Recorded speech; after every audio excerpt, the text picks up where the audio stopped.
Baruch atah Adonai Eloheinu melech haolam, Adonai Eloheinu, Adonai Echad. Muy buenos días, mis amados leones y leonas de Rema y Remanente. Sean todos y todos bienvenidos una vez más a este púlpito de fuego de predicación de la palabra verdadera de la Torah Emet de nuestro amado Abba Kadosh.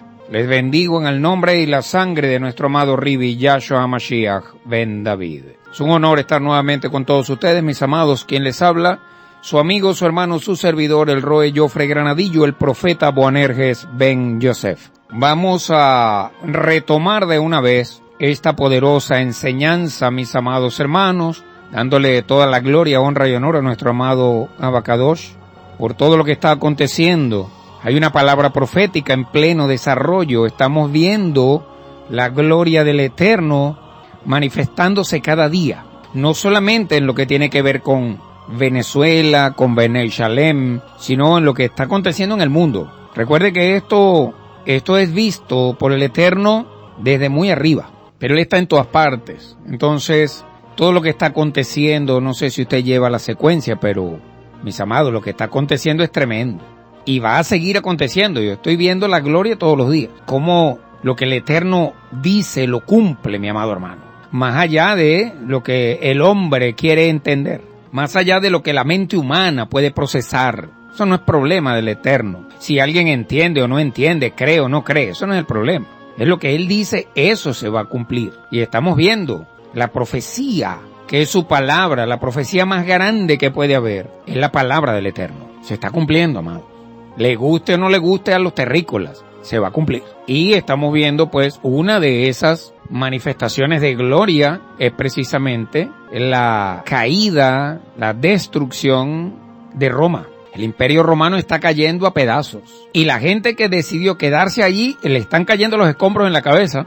Algunos han llegado con unos chichones, heridas, fracturas, y los recibimos y los ayudamos en todo lo que podemos. Y el Eterno ha sanado mucha gente. Pero lo que el Eterno les está diciendo es, no esperen que les caigan los escombros en la cabeza. No esperen salir con fracturas. Salgan de una vez. Antes de que sea visto por los hombres, como el cielo se abre y retorna nuestro amado Yahshua Mashiach ben David. Retomando el tema, bueno, ayer les comentaba que, pues, esta parte de la enseñanza es una parte muy tremenda, mis amados hermanos.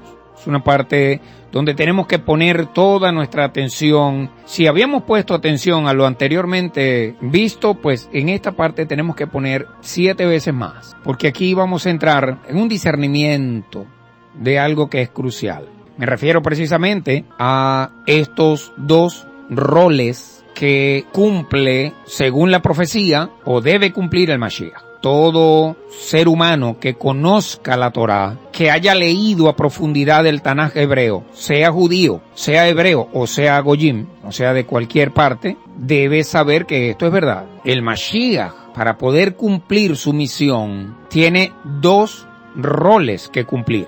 Uno como Cohen, uno como el que hace el sacrificio para honra del Eterno y para expiación de los pecados. Y otro como monarca, otro como rey, como Melech, que es el que va a establecer el gobierno de paz y de justicia en todo el planeta Tierra, en el nombre de Yod-Hei Vah-Hei. Y va a gobernar, por supuesto, con una constitución llamada Torah. Esos son los 2 roles. Ahora, el plan A no lo recibieron los religiosos, los líderes del momento, pues no lo aceptaron. ¿Por qué? Porque no iba acorde a su línea.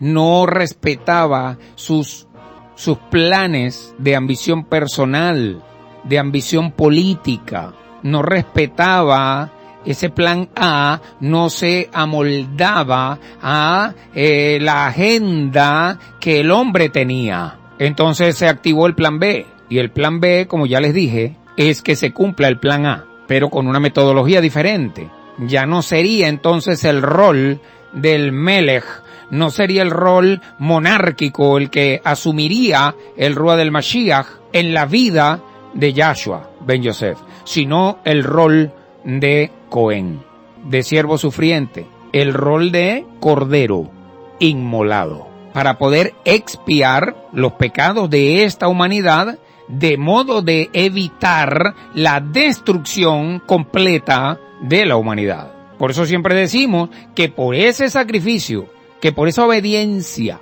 que por ese holocausto perfecto que tuvo lugar aquella tarde con la completa anuencia del Eterno y de Yahshua, que fue el Cordero que se inmoló en ese día, es que usted y yo estamos aquí. Porque si no, esto no existiera. Entonces, les comentaba ayer que el pecado Feshat, el pecado de muerte, el pecado capital, ese fue el que expió Yahshua ben Yosef con el sacrificio perfecto que se llevó a cabo en aquel madero. No los pecadillos, no los pecados que tenían expiación en la ley de Moshe, o sea, en la Torá, sino los pecados Feshat, los que no tenían perdón. Esos fueron los que se expiaron a través del Goel Redentor de Israel y de toda la humanidad. Un Goel Redentor, como usted sabe, es un ser humano sin pecado que, por decisión propia y no por coacción ni por manipulación de nadie, decida morir por alguien que pecó, asumir la responsabilidad de esos pecados de muerte para morir él en lugar de aquel que había de morir. Algo que por supuesto no había ocurrido jamás en la historia humana, tiene lugar con el sacrificio de Yahshua. Y él no murió por uno, el pecado de muerte de Israel y de toda la humanidad. Por eso es que Israel está ahí, por eso es que nosotros estamos aquí. Porque aquel hombre decidió, primero, no pecar. Segundo, vivificar la Torá en toda su magnitud. Y tercero, pues, entregar su vida por la salvación de Israel y de todo el mundo. Para que nuestro Padre, en una manifestación de misericordia infinita, nos perdonara. Entonces, ese tipo de pecado Feshat, ese tipo de pecado de muerte, dentro del esquema, digamos, de el servicio arónico, no podía ser expiado. Son los llamados pecados de muerte o pecados Feshat. Y aunque este asunto, digamos, podemos estudiarlo académicamente, tenemos que decir algunas cosas importantes con respecto a este tema.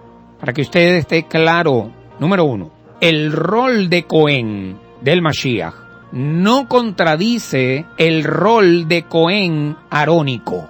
Tengo que aclararlo porque es probable que de alguna manera pueda haber alguien que diga, bueno, pero entonces, ¿cuál de los dos es el correcto? ¿El arónico o el del Mashiach? No lo contradice, lo complementa, que es muy diferente. Lo completa.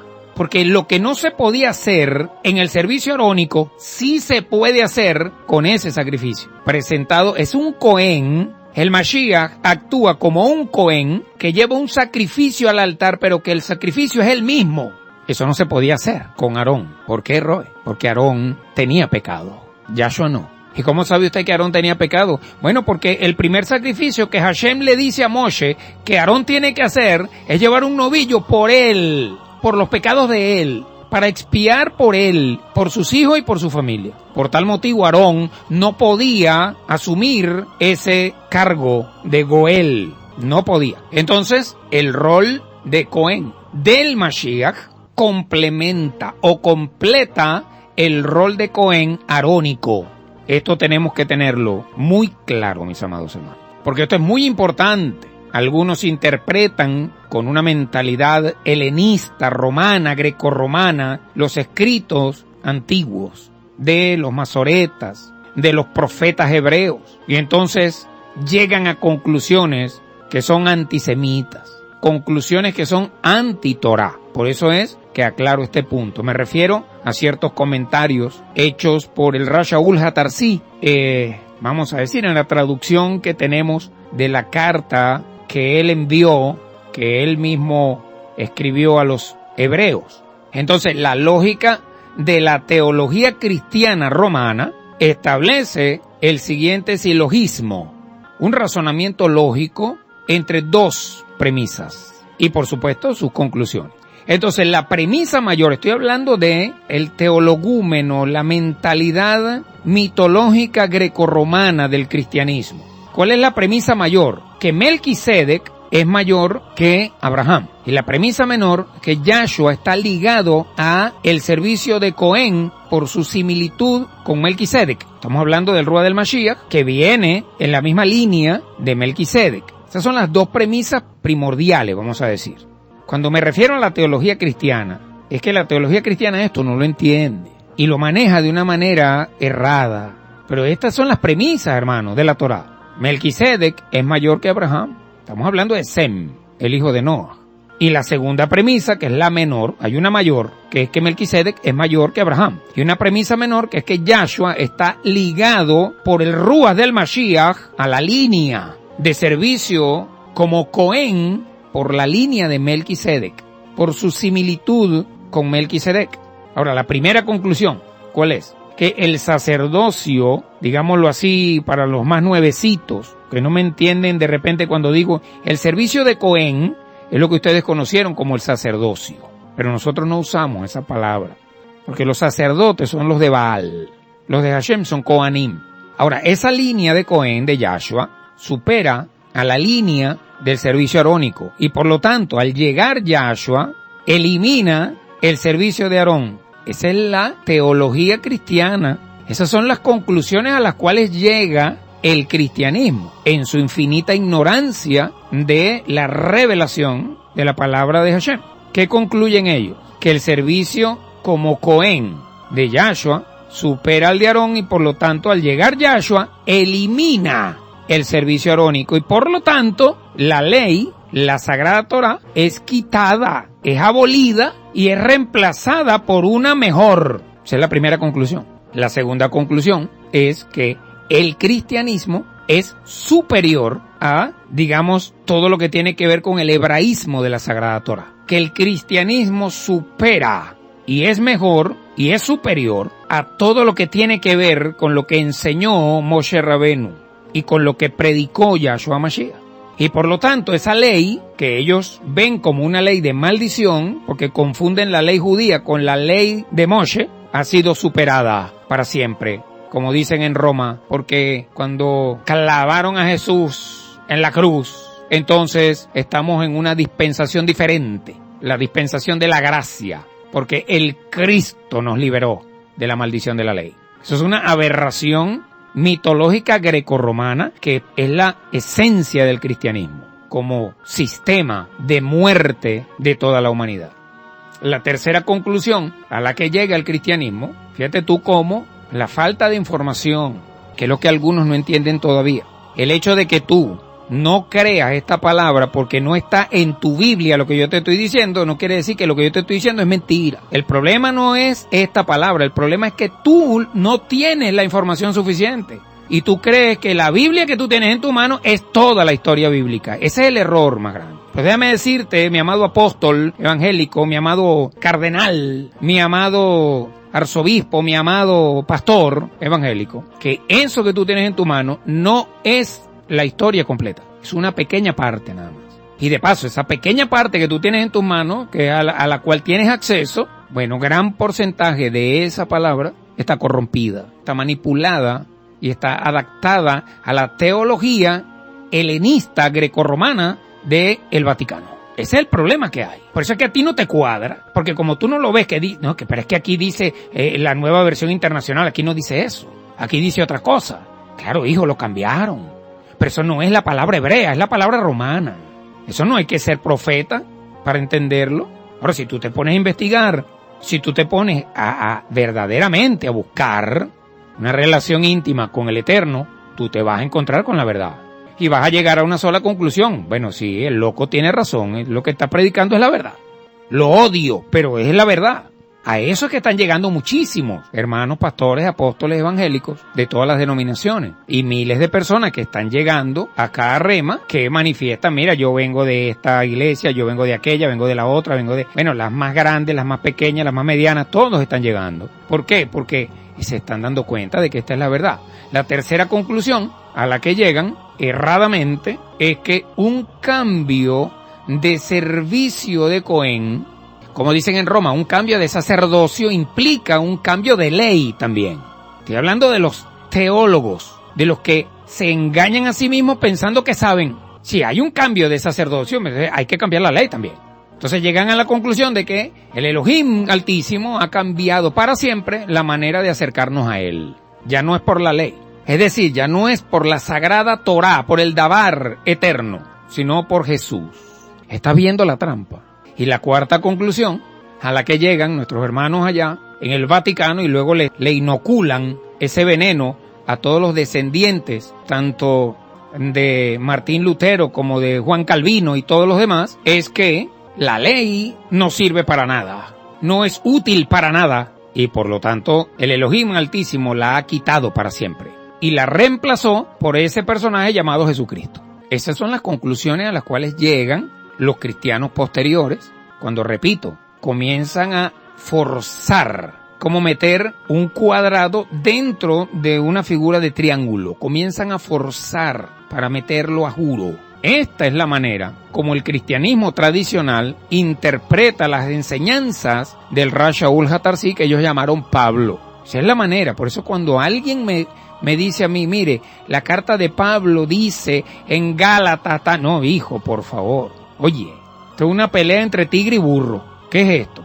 Eso es lo que dice ese libro que tú tienes en tu mano, pero eso no es lo que dice la carta original de este hombre. Pablo es uno, grecorromano, pero el Rav Shaul HaTarsi, no, hermano, el Rav Shaul HaTarsi era un rabino judío que creyó en Yahshua. No en balde, la tradición hebrea nos enseña que el hereje más grande de todos es todo aquel que vaya en contra de la palabra hebrea, en contra de la enseñanza original. Esto es algo tremendo, mi amado.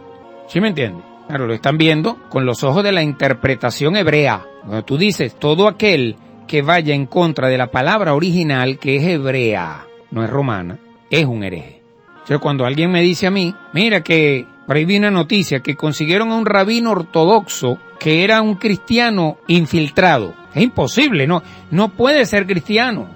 Que el rabino ortodoxo reconoció a Yahshua HaMashiach, eso es otra cosa. Que el rabino ortodoxo se puso a leer el Brit Hadashah y se le reveló por orden de nuestro padre que Yahshua ben Yosef es el Mashiach de Israel y de toda la humanidad, eso es otra cosa. Pero cristiano no, hermano.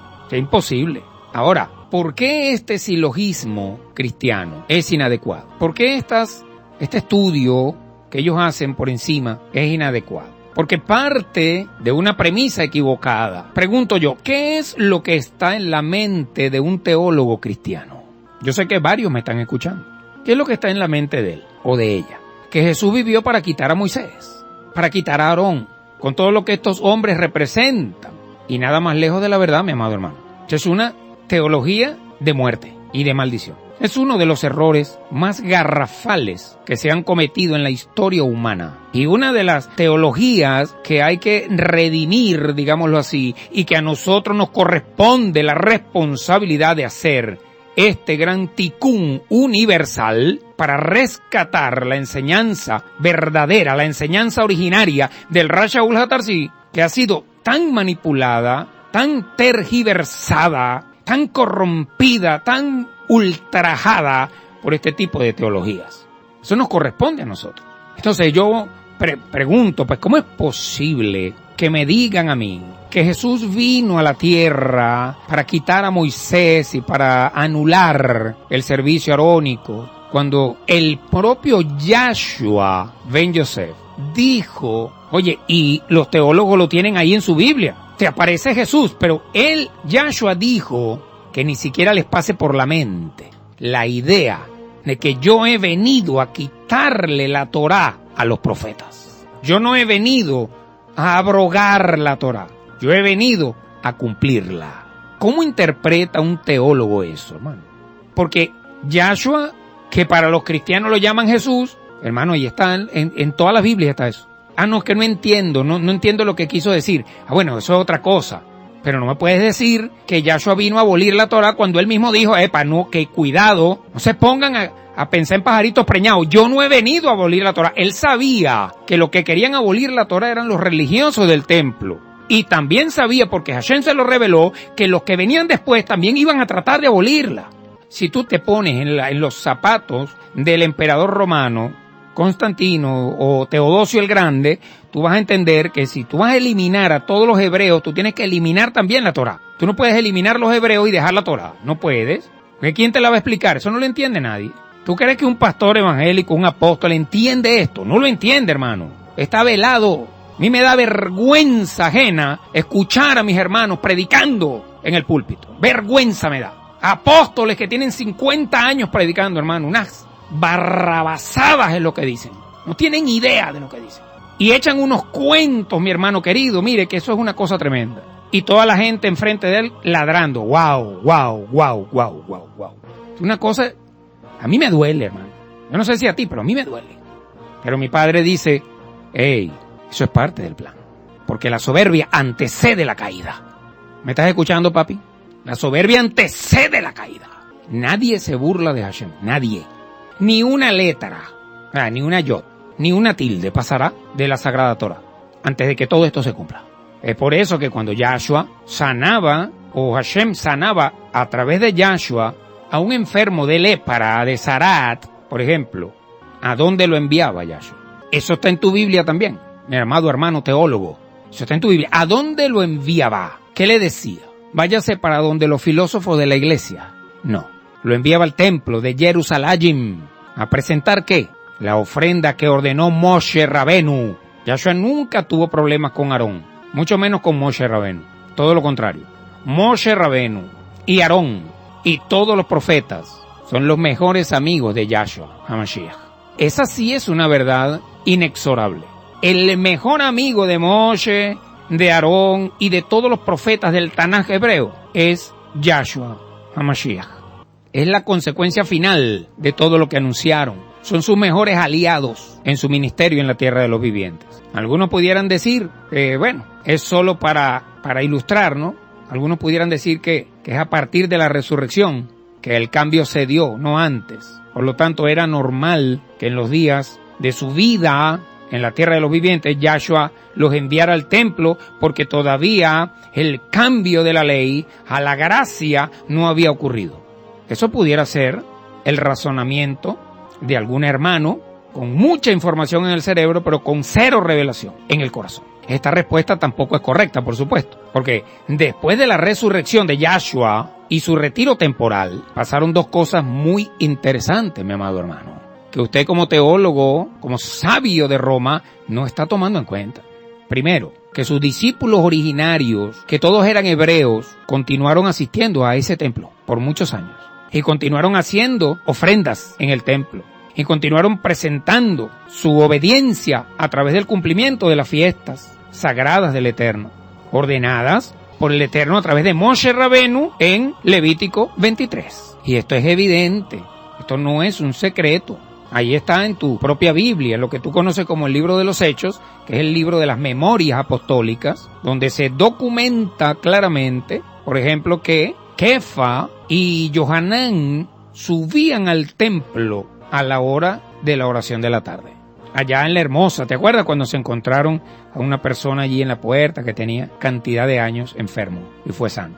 Permítanme ustedes explicarles esto un poco mejor, mis amados hermanos, porque siento que es posible que algunos de ustedes no estén muy familiarizados con este funcionamiento de las cosas en el templo. En los días apostólicos, el templo de Jerusalén todavía estaba en pie. O sea, no podemos olvidar eso. Yahshua muere y es resucitado y asciende a los cielos en el año 30. Pero el templo de Jerusalén tuvo en pie hasta el año 70. Es decir, estamos hablando de 40 años. 40 años. Y habían dos ofrendas diarias que tenían que presentarse en el templo. Una ofrenda permanente todas las mañanas y otra todas las tardes. ¿Para qué se usaban estas ofrendas continuas?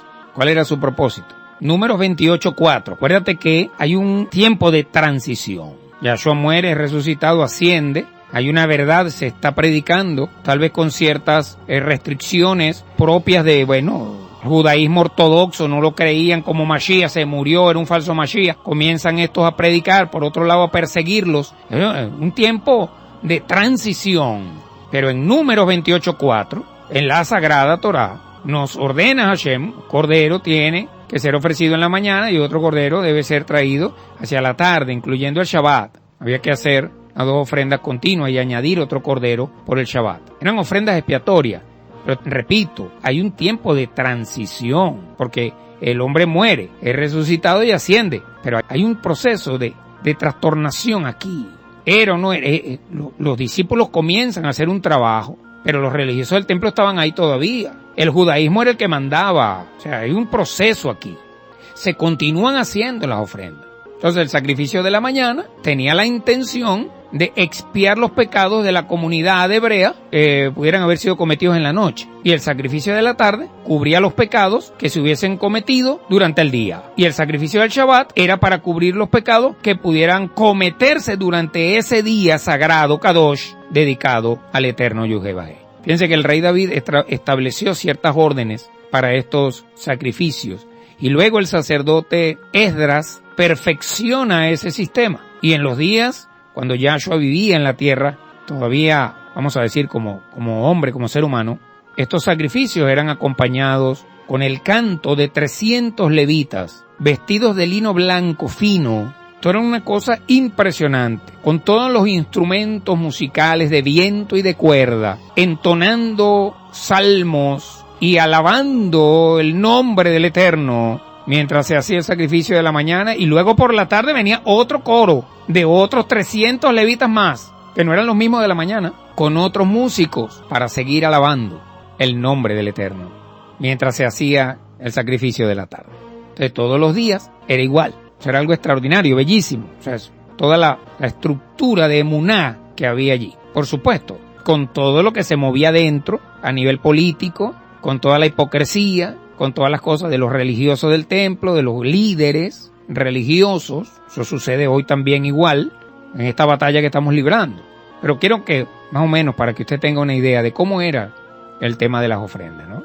Entonces, además de esto, por tradición, la gran asamblea de los días de Esdras y de Nehemías, acuérdate que estas son tradiciones, pues, que vienen del judaísmo, vienen derivadas de leyes de hombre y de reglas. En esos días de Esdras y de Nehemías, profeta Nehemías, y del resto, pues, de los hombres de Hashem que estaban allí, se creó una costumbre en Jerusalén de que los judíos piadosos se dividieran por grupos para participar en los sacrificios de todos los días. Un grupo en la mañana, otro grupo en la tarde, es decir, aparte de los Kohanim, los levitas, que vamos a decir eran ayudantes de los Kohanim también, aparte de ellos, 300 varones levitas en el coro, entonando salmos, por supuesto en hebreo, y tenían que venir, pues, un gran grupo de judíos piadosos, de judíos que eran, vamos a decir, catalogados como estudiosos de la palabra, y a las puertas del gran templo de Jerusalén, a acompañar esos sacrificios. Y luego que terminaban el sacrificio,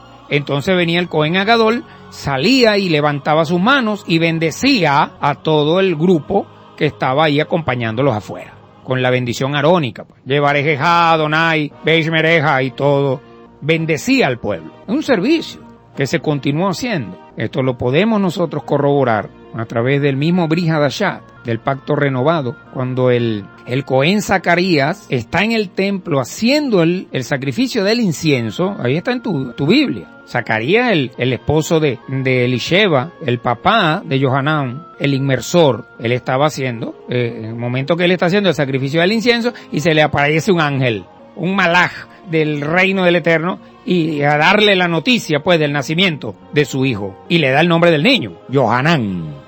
Y mientras él está experimentando esa visión, en el lugar santo del templo de Jerusalén, dice que la gente comenzó a inquietarse afuera. ¿Ahora entiendes por qué la gente se estaba inquietando afuera? Ya habían cantado los salmos, ya los levitas habían entonado los salmos, y todo ello. Están esperando que el Cohen haga el sacrificio del incienso y luego salga para darles la bendición arónica e irse a sus trabajos, pues. ¿Me entiendes ahora? Esta es una referencia a esta práctica que les estoy comentando, que había, pues, en esa época. Ahora, esto hay que entenderlo, mis amados hermanos, porque muchos cristianos, si no es todos, yo siempre dejo un margen de duda razonable, pero muchos cristianos, cuando leen en su Biblia Reina Valera que Pedro y Juan subieron al templo a la hora de oración, piensan que es el culto de oración de los martes, y en su mente helenista greco-romana lo divorcian de la realidad por completo, y se apartan por desconocimiento de lo que verdaderamente se hacía y por qué ellos estaban cumpliendo el sistema establecido en la Sagrada Torá. En otras palabras, mis amados hermanos, Kefa ben Yoná, o sea, que ustedes conocieron como Pedro, no vio contradicción entre Yahshua y la ley de Moshe. Lo mismo pasó con el Rav Shaul HaTarsi. El Rav Shaul HaTarsi se esforzaba por estar en Jerusalén. ¿Para qué? Para santificar las diferentes fiestas peregrinas, los Moadim del Eterno que ameritaban que estar presente todos los varones en el templo sagrado de Jerusalén, que no se podían hacer en ningún otro lugar que no fuese el templo de Jerusalén por orden del Eterno, a pesar de que estaba fuera, lejos, viajando por allá en Éfeso, en Creta, en tantas partes. Usted ve en su Biblia que el Rav Shaul HaTarsi se esforzaba por estar presente, cumpliendo esa ordenanza de la Torah. Dice en el libro de Memorias Apostólicas, que ustedes conocieron como el libro de Hechos, capítulo 18, verso 18. Dice que el Rav Shaul se despidió de los hermanos y navegó a Siria, y con él Priscila y Aquila, habiéndose rapado la cabeza en Cesarea, en Cencrea. ¿Por qué se la raparon, Roy? Bueno, porque tenían un voto hecho. El Rav Shaul había hecho un voto. Cuando llegaron a Cencrea, él se rapa la cabeza y lleva el cabello para llevarlo al templo de Jerusalén y quemarlo en el altar. Ese voto solo podía hacerse en el templo sagrado de Jerusalén y podía ser temporal o permanente. El voto consistía en raparse completa la cabeza, el cabello, tomar ese cabello y llevarlo al templo y quemar ese cabello junto con los sacrificios en el altar del templo para cerrar el período del voto, para cumplir con el voto que había hecho al Eterno. Fíjate que en Bamidbar, usted conoce como número, capítulo 6, del verso 13 en adelante, dice, esta es la ley del Nazareo. Cuando se hayan cumplido los días de su nazareato, llevará la ofrenda a la entrada de la tienda de reunión y presentará a la ofrenda un cordero de un año sin defecto como holocausto, una cordera de un año sin defecto como ofrenda por el pecado y un carnero sin defecto como ofrenda de paz, y una cesta de torta sin levadura de flor de harina mezclada con aceite y hojaldre sin levadura, untado con aceite junto con sus ofrendas de cereal y sus libaciones. Caramba, cuando usted lee esto, esto se lee fácil, pero hay que verle la cara, hermano. Si una persona que no tuviera recursos no podía hacer esto. Estamos hablando de una ofrenda muy costosa. Y dice más adelante, entonces el Cohen ofrecerá todo esto delante del Eterno y presentará su ofrenda por el pecado. Es decir, que el Rav Shaul hizo esto, que presentó una ofrenda por el pecado en el templo sagrado de Jerusalén. Sigue diciendo la Escritura, bendito sea el nombre del Eterno, hará con el carnero un sacrificio de las ofrendas shelamim, de las ofrendas de paz, al Eterno junto con la cesta de los panes sin levadura, y el Cohen presentará su ofrenda de cereales y su libación. Entonces el nazareo se rasurará el cabello de su cabeza consagrada a la entrada de la tienda de reunión, tomará el cabello de su cabeza y lo pondrá en el fuego que arde debajo del sacrificio de las ofrendas de paz. Y el Cohen tomará la espaldilla hervida y un pan sin levadura de la cesta y un hojaldre sin levadura, los pondrá en las manos del nazareo, cuando éste se haya rasurado su cabello de nazareo. Después el Cohen lo mecerá como ofrenda mecida delante de Hashem.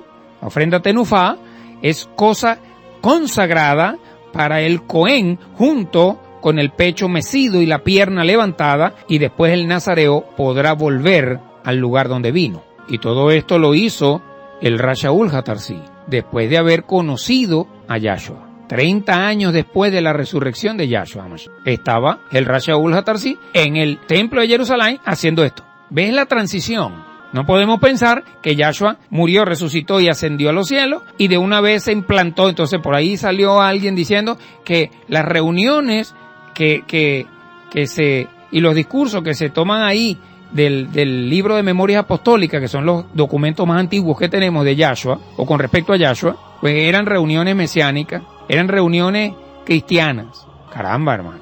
Ahí se comió 100 y pico de años. Y se comió más, se comió 300 años para que el cristianismo apareciera como, vamos a decir, como religión oficial del Imperio Romano. El desconocimiento, hermano.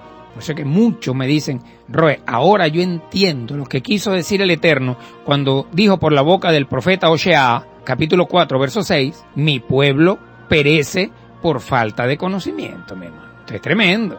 Entonces, esto significa que no hay ningún tipo de contradicción entre Yahshua HaMashiach y Moshe Rabenu. No hay ningún tipo de contradicción entre Yahshua y la sagrada Torá del Eterno, sino que más bien Yahshua completa o complementa la sagrada Torá. Por lo tanto, cuando tú lees una frase que dice cambiado de servicio de Cohen, se refiere o se requiere cambio de ley, no tiene nada que ver con la explicación que sobre este asunto nos ha dado la teología cristiana tradicional. Por eso es tan importante entender lo que es la ley de Moshe Rabenu, que es la Sagrada Torá, y lo que es la ley del judaísmo, la ley de los hombres, la halajá judía. Hay que entender esas dos leyes. Hay gente que confunde el Talmud con la Torá, y hay unos peores, hay unos que confunden la Torá con el Corán. Tenemos que estar claros de que nuestro mayor enemigo es la ignorancia, mi hermano querido. La ignorancia. Está muy claro, mis amados hermanos, que cuando la teología cristiana afirma que la ley no sirve para nada, que es inútil y por lo tanto el Eterno la quitó para siempre y la reemplazó con Jesús de Nazaret, esa teología contradice en todos sus términos a la Sagrada Torá y contradice la enseñanza original de Yahshua HaMashiach y contradice al propio código real, el propio Brit Hadashah, y de paso contradice también la práctica originaria y la prédica originaria de los apóstoles en los días cuando el templo todavía se mantenía en pie. Y repito, eso está en tu Biblia, mi amado hermano cristiano, pero no lo entienden, no lo entienden. Hay hermanitos que, oye, mira, el maestro fulano tiene 50 años y ha leído la Biblia más de 100 veces de tapa a tapa.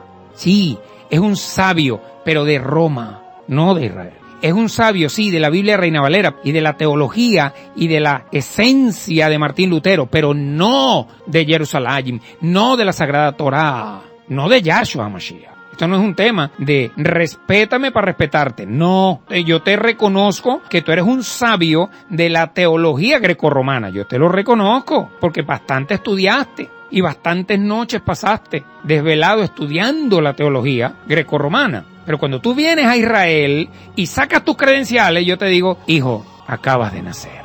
Bienvenido a la realidad. Roe, todo lo que yo estudié se perdió. Todo lo que tú aprendiste está allí. Son conocimientos, pero ahora vas a aprender a verlos con la perspectiva correcta, con la perspectiva hebrea. Y te vas a dar cuenta que todo lo que el Eterno permitió que tú estudiaras era para este momento. Y cuando tú le das a todos los conocimientos que tienes la perspectiva correcta, entonces tú te encuentras de frente con Yahshua HaMashiach y verás la gloria del Eterno. Eso es.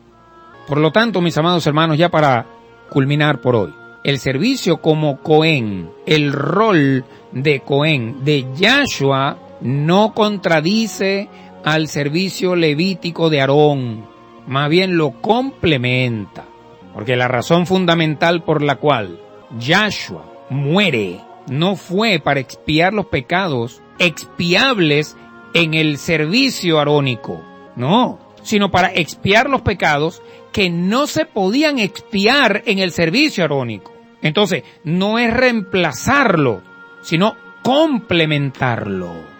Ahora, les voy a dejar una pregunta para que la veamos mañana.